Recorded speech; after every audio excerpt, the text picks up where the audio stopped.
Hello बच्चों, कैसे हैं आप लोग। उम्मीद करता हूँ एकदम बढ़िया होंगे। तो दोस्तों, आज हम स्टार्ट करने जा रहे हैं क्लास 10। जैसा कि आप लोग जानते हैं, बोर्ड एग्जाम नजदीक आ रहे हैं और यूपी बोर्ड ने, इलाहाबाद बोर्ड ने अपना एक सैंपल पेपर जारी किया है, हर विषय का जारी किया है, जिसमें मैं आज आपको सॉल्व कराने वाला हूँ मैथ का बोर्ड सैंपल पेपर, जो कि उत्तर प्रदेश माध्यमिक शिक्षा परिषद की वेबसाइट पर खुद यूपी बोर्ड, इलाहाबाद बोर्ड ने लागू किया है और बताया है कि पैटर्न किस प्रकार का रहेगा। देखिए, आपको पेपर शो कर रहा होगा आपकी स्क्रीन पर। सबसे पहले उन्होंने लिखा है सभी प्रश्न अनिवार्य हैं, कोई भी प्रश्न छोड़ना नहीं है, सभी प्रश्नों को करना है, ऑल क्वेश्चंस आर कंपलसरी।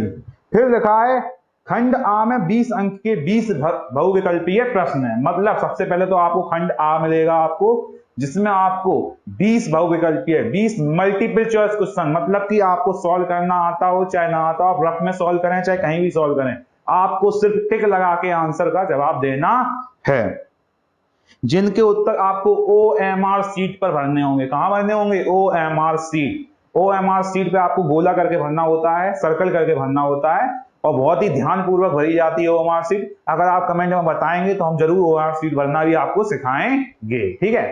तो आप लोगों को अगर वीडियो पसंद आया करे, कुछ भी आपकी अगर हेल्प हो रही है हमारी वीडियो को देखने से, तो कमेंट जरूर कर दिया करें नीचे, ठीक है, जिससे कि हमें मोटिवेशन मिलता है और हम और वीडियो बनाने की इच्छा कर पाते हैं, ठीक है। तो सबसे पहले लिखा है सभी प्रश्न अनिवार्य है, मतलब ऑल क्वेश्चंस आर कंपलसरी। सभी प्रश्नों को हमें अनिवार्य मतलब करना है, हल करना है। फिर लिखा है खंड आ में 20 अंक के 20 बहुविकल्पीय प्रश्न है। मतलब पहला जो खंड है उसमें 20 मल्टीपल चॉइस क्वेश्चन है, सभी प्रश्नों को करना है, कोई भी प्रश्न छोड़ना नहीं है, सभी प्रश्नों के जवाब OMR सीट पर देने हैं। फिर लिखा है OMR पे अंकित किए जाने के पश्चात उसे काटे नहीं या इरेजर माइनर आदि का प्रयोग ना करें।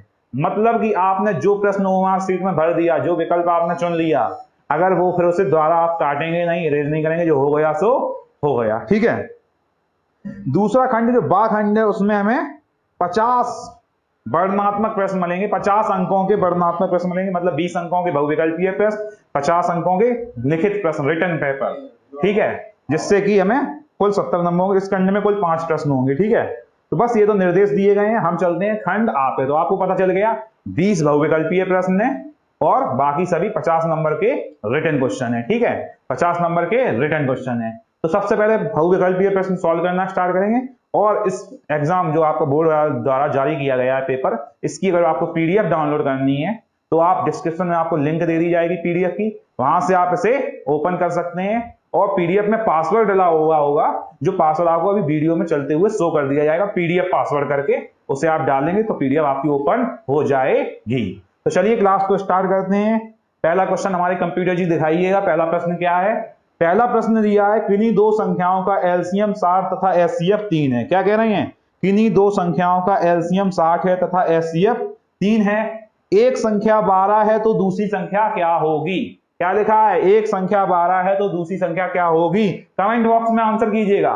बहुविकल्पी ऑप्शन बताइए, 20 होगा, 15 होगा या 180 या 36। आप लोग कमेंट में वीडियो रोक के आंसर कर सकते हैं अगर आपको करना आता है, अदरवाइज आप सॉल्यूशन को देख ही सकते हैं। पहला क्वेश्चन दिया है, क्या फिर से पढ़िए एक बार।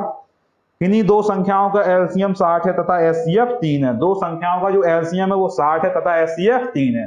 तो पहला बहुविकल्पीय प्रश्न, पहला क्वेश्चन नंबर फर्स्ट चल रहा है आपका, बहुविकल्पीय प्रश्न है।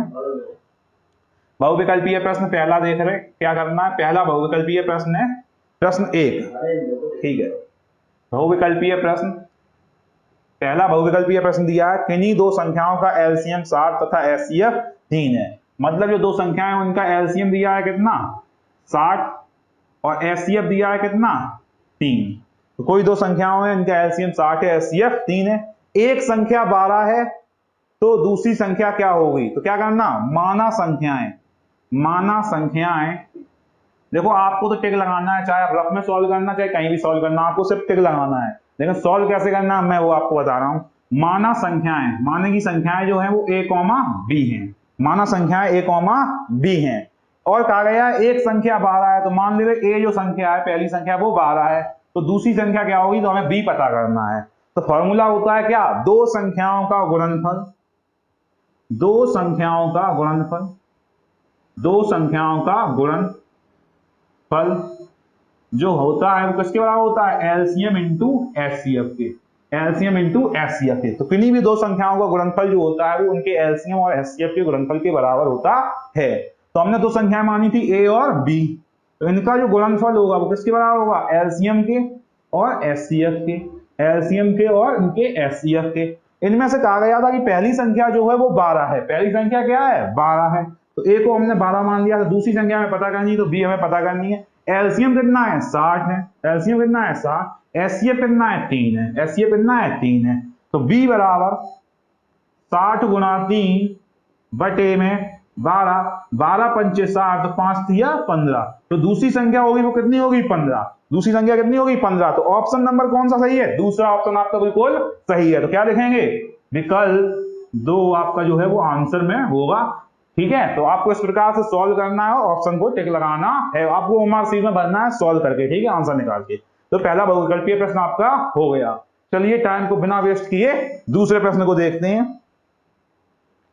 दूसरा बहुविकल्पीय प्रश्न आप लोग देखिए। पेपर को अगर डाउनलोड करना है तो आप हमारे डिस्क्रिप्शन में लिंक दी गई है, वहां से पीडीएफ ओपन कर सकते हैं।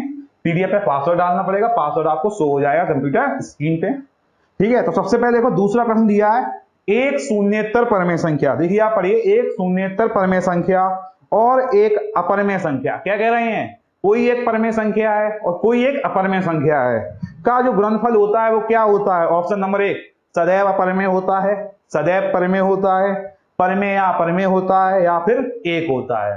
तो देखिए माना क्या कह रहे, कोई एक परमेय संख्या है, तो मान ले रहे कोई परमेय संख्या, परमेय संख्या, कोई भी परमेय संख्या मान लो 3 4 कोई भी, सब परमेय होती हैं। मान ली परमेय संख्या 3 है, एक अपरमेय संख्या मान लो, अपरमेय संख्या। अभी अपरमेय परमेय क्या होता है ये तो आपने पढ़ रखा है, क्लास 9 से ही पढ़ रखा है। मान ले अपरमेय संख्या है अंडर रूट में 2, कह रहे हैं एक परमेय और एक अपरमेय का गुणनफल, मतलब परमेय कौन है 3, अपरमेय कौन है √2, इनका गुणनफल कितना आएगा 3 √2।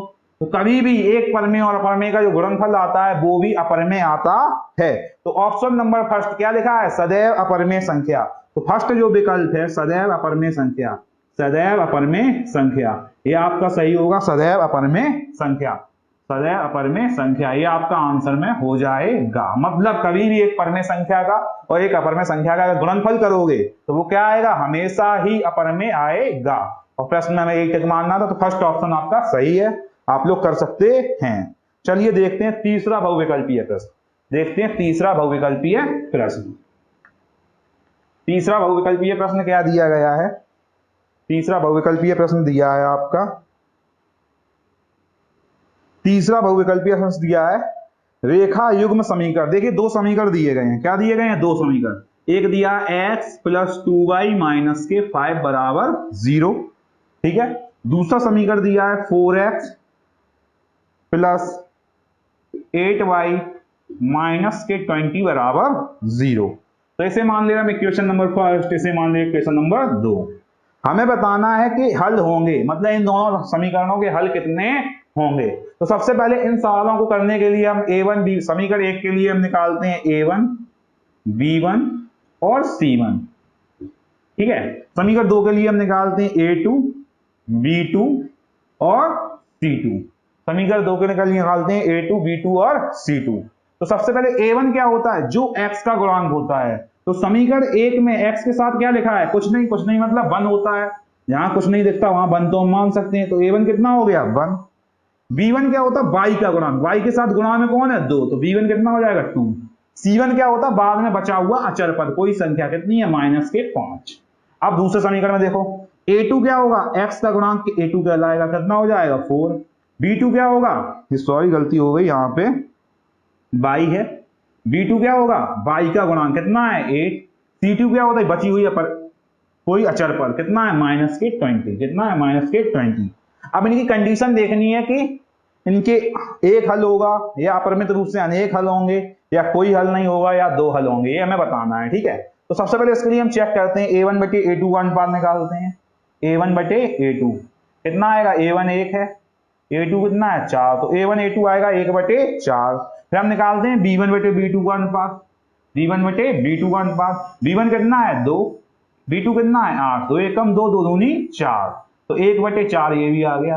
c1/c2 निकालते हैं, फिर c1/c2, C1 कितना है -5, C2 कितना है -20, माइनस से माइनस 5 एकम 5, 5 चौको 20, तो ये भी कितना आ गया 1/4। देखिए सभी का अनुपात सेम है, A1 A2 भी 1/4 है, B1 B2 भी 1/4 है और C1 C2 भी 1/4 है। जब A1 A2 बराबर हो B1 B2 और C1 C2 के, तब रेखाएं होती हैं समपाती और हल होते हैं अनेक, अपरिमित रूप से अनेक हल। तो क्या लिखोगे, चूंकि A1 बटे A2 बराबर है B1 बटे B2 के बराबर है C1 बटे C2 के, आपस में सभी चीजें बराबर आई, सही का अनुपात बराबर आया, तो ऑप्शन नंबर 2 सही हो जाएगा, अपरिमित रूप से अनेक हल हैं। क्या हो जाएगा, अपरिमित रूप से अनेक हल हैं, अपरिमित रूप से अनेक हल हैं, अपरिमित रूप से अनेक हल हैं। तो ये आपका तीसरा बहुविकल्पीय प्रश्न सॉल्व हो गया है। ऑप्शन 2 आप OMR शीट में फिल कर सकते हैं पेपर में अगर आएगा तो, ठीक है। अब देखते हैं, तीसरा बहुविकल्पीय था, अब देखते हैं चौथा बहुविकल्पीय। क्या देखते हैं, फोर्थ बहुविकल्पीय प्रश्न। चौथा बहुविकल्पीय प्रश्न क्या दिया गया है, चौथा बहुविकल्पीय प्रश्न देख लेते हैं।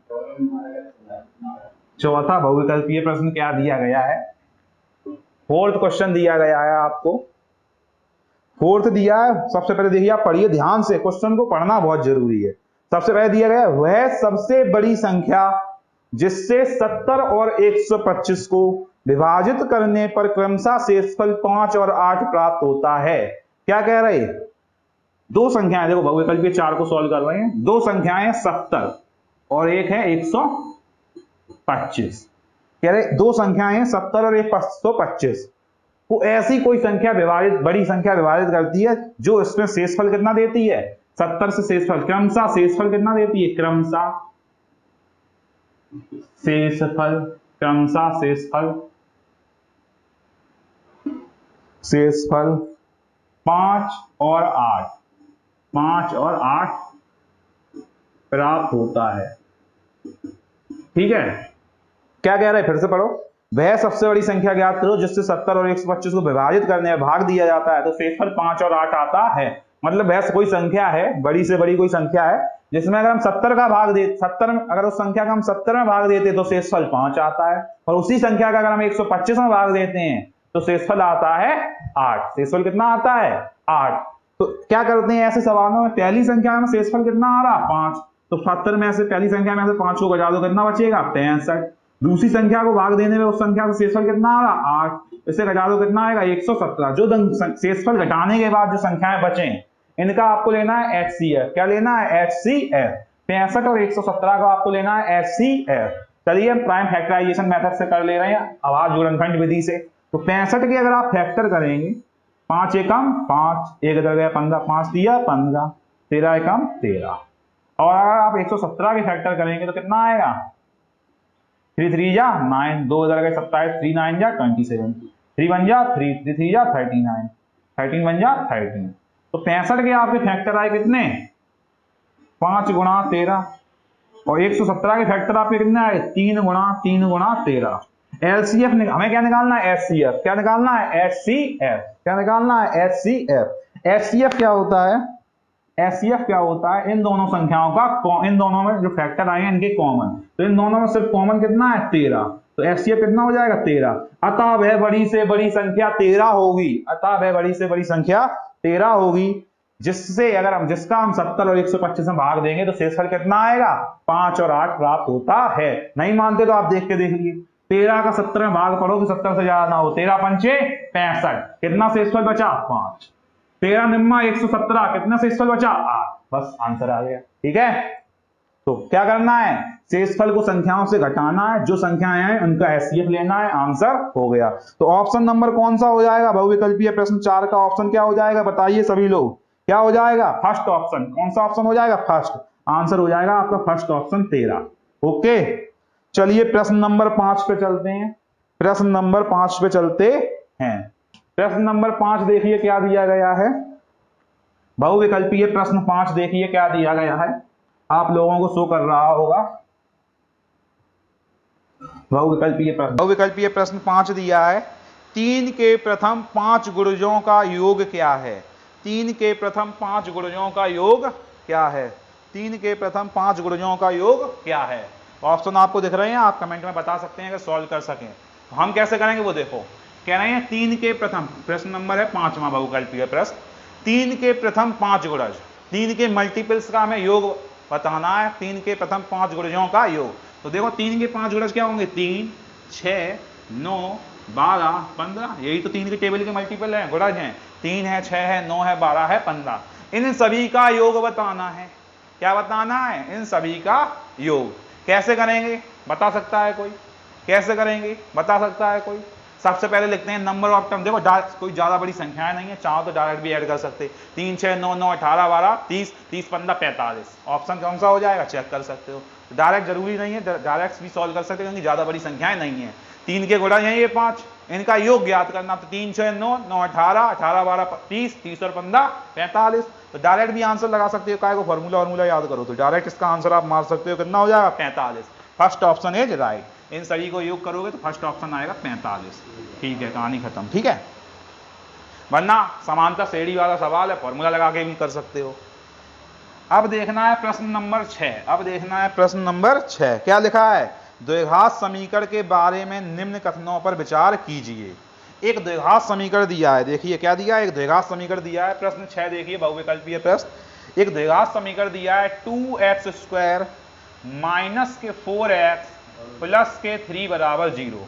2x² माइनस के 4x प्लस 3 बराबर 0। क्या दे रहे हैं? एक द्विघात समीकरण 2x माइनस 4x प्लस 3 बराबर 0 के बारे में निम्न कथनों पर विचार कीजिए। तो सबसे पहले कहें विविक्त कर के बारे में कह रहे हैं। क्या कह रहे हैं? दिए गए समीकरण का विविक्त कर 0 से कम है। कहें जो विविक्त कर है वो 0 से कम है, हमें नहीं पता, हम देखेंगे।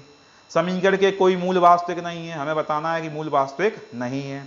समीकरण का विविक्त कर 0 है, हमें बताना है कि विविक्त कर 0 है या नहीं।